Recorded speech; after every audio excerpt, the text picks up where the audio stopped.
Hello guys, ఈ వీడియోలో మనం మార్కెట్ అనాలిసిస్ గురించి డిస్కస్ చేద్దాం. నిఫ్టీ సెన్సెక్స్ యొక్క సపోర్ట్ లెవెల్స్ డిస్కస్ చేద్దాం. మార్కెట్స్ ఇంకా ఫర్దర్గా పడతాయా లేదా రివర్సల్స్ వచ్చిందా దాని గురించి కూడా డిస్కస్ చేద్దాం. అంతేకాకుండా ఎక్సికమ్ రైట్స్ ఇష్యూ అనౌన్స్ చేసింది.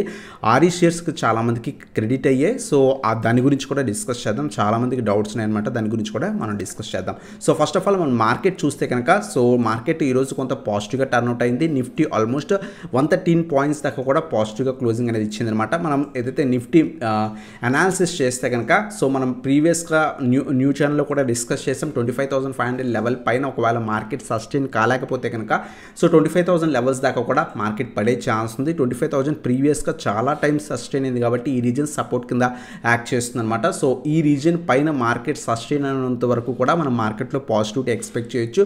వన్స్ 25,000 లెవెల్ బ్రేక్ అయితే కనుక ఫర్దర్ మార్కెట్ ఫాల్ ఉండే ఛాన్స్ ఉంది. సో ఈరోజు అయితే మంచి స్ట్రాంగ్ మూమెంటం అయితే కనిపించింది అనమాట. ఆల్మోస్ట్ 113 పాయింట్స్ దాకా కూడా నిఫ్టీ పాజిటివ్ అనేది కనిపించింది. ఒకవేళ ఈ లెవెల్ పైన మార్కెట్ సస్టైన్ అవ్వగలిగితే కనుక మళ్ళీ కూడా మనకి 25,500 లెవెల్ టెస్ట్ చేస్తుంది. ఈవెన్ 25,650 లెవెల్స్ దాకా కూడా మనకి మార్కెట్ వెళ్ళే ఛాన్స్ అనమాట.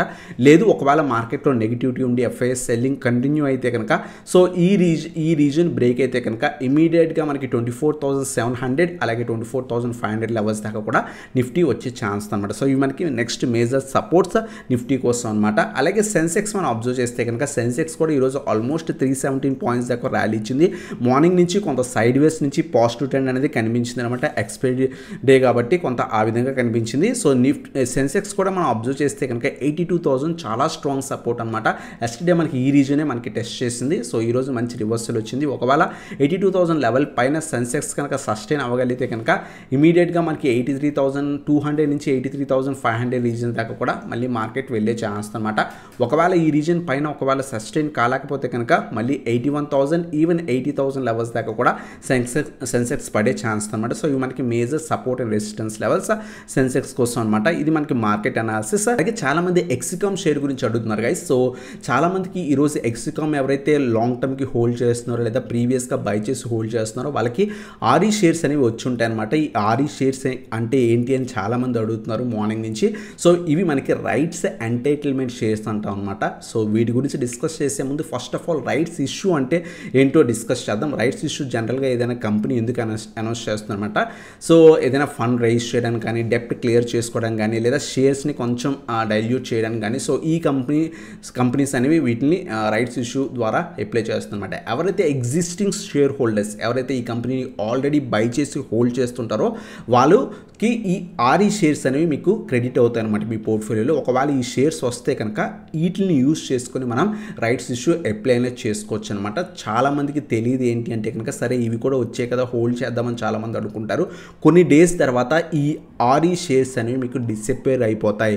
కేవలం ఈ షేర్స్ మీకు ఎందుకు క్రెడిట్ అవుతాయనంటే రైట్స్ ఇష్యూ అప్లై చేసుకోవడానికి ఈ షేర్స్ మీకు క్రెడిట్ అవుతాయి అనమాట. కొన్ని డేస్ మాత్రమే ఉంటాయి. ఆ లోపల మీకు ఈ రైట్స్ ఇష్యూ షేర్స్ని యూజ్ చేసుకొని రైట్స్ ఇష్యూకి అప్లై చేసుకోవచ్చు అనమాట. ఎవరు రైట్స్ ఇష్యూ అప్లై చేసుకోవచ్చు? లాంగ్ టర్మ్ పర్స్పెక్టివ్లో మీరు ఎక్సికామ్ షేర్ని హోల్డ్ చేద్దాం అనుకుంటే మీరు ఏదైతే మనకి హోల్డ్ అనేది చేసుకోవచ్చు అనమాట. చాలామందికి 20 షేర్స్ కనుక మీరు హోల్డ్ చేస్తుంటే కనుక 3 రైట్స్ షేర్స్ అనేవి వస్తాయన్నమాట. సో July 7th మనకి ఎక్స్ డేట్ అనమాట. సో ఆ తర్వాత మీకు ఈ షేర్స్ అనేవి వచ్చి ఉంటాయి. సో ఎవ్రీ 20 షేర్స్ మీ దగ్గర 20 షేర్స్ ఉంటే కనుక మీకు 3 షేర్స్ యాడ్ అవుతాయి అనమాట.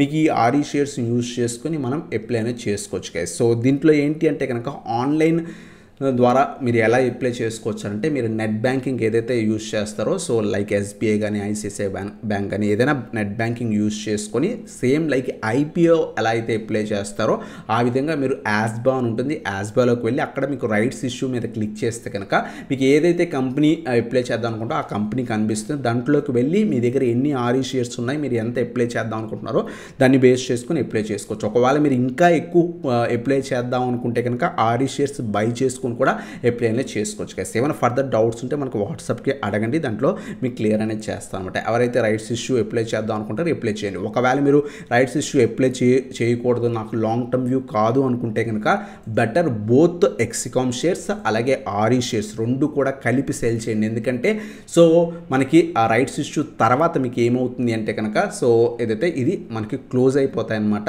ఎక్సికామ్ షేర్ ప్రైస్ ఫర్దర్గా అడ్జస్ట్ అవుతుంది, ఫర్దర్గా కరెక్షన్ అవుతుంది అనమాట. సో ఆ టైంలో మీరు కనుక ఆర్ఈ షేర్స్ని సో సెల్ చేయకుండా అలా వదిలేస్తే ఈ లాస్ మీకు ఇక్కడ కనిపిస్తుంది గైస్. అందువల్ల మీరు లాంగ్ టర్మ్ వ్యూ ఉంటే రైట్స్ ఇష్యూ అప్లై చేయండి, లేదు అనుకుంటే బోత్ ఎక్సికమ్ అలాగే ఆర్ఈ షేర్స్ రెండింటిని కూడా సెల్ చేయడం బెటర్ అనమాట. సో ఇది మనకి సో రైట్స్ ఇష్యూ గురించి అనమాట, చాలామంది అడుగుతున్నారు. సో ఇదనమాట వీడియో. ఇటువంటి వీడియోస్ కోసం మన ఛానల్ సబ్స్క్రైబ్ చేసుకొని బెల్ ఐకాన్ ప్రెస్ చేయండి గైస్.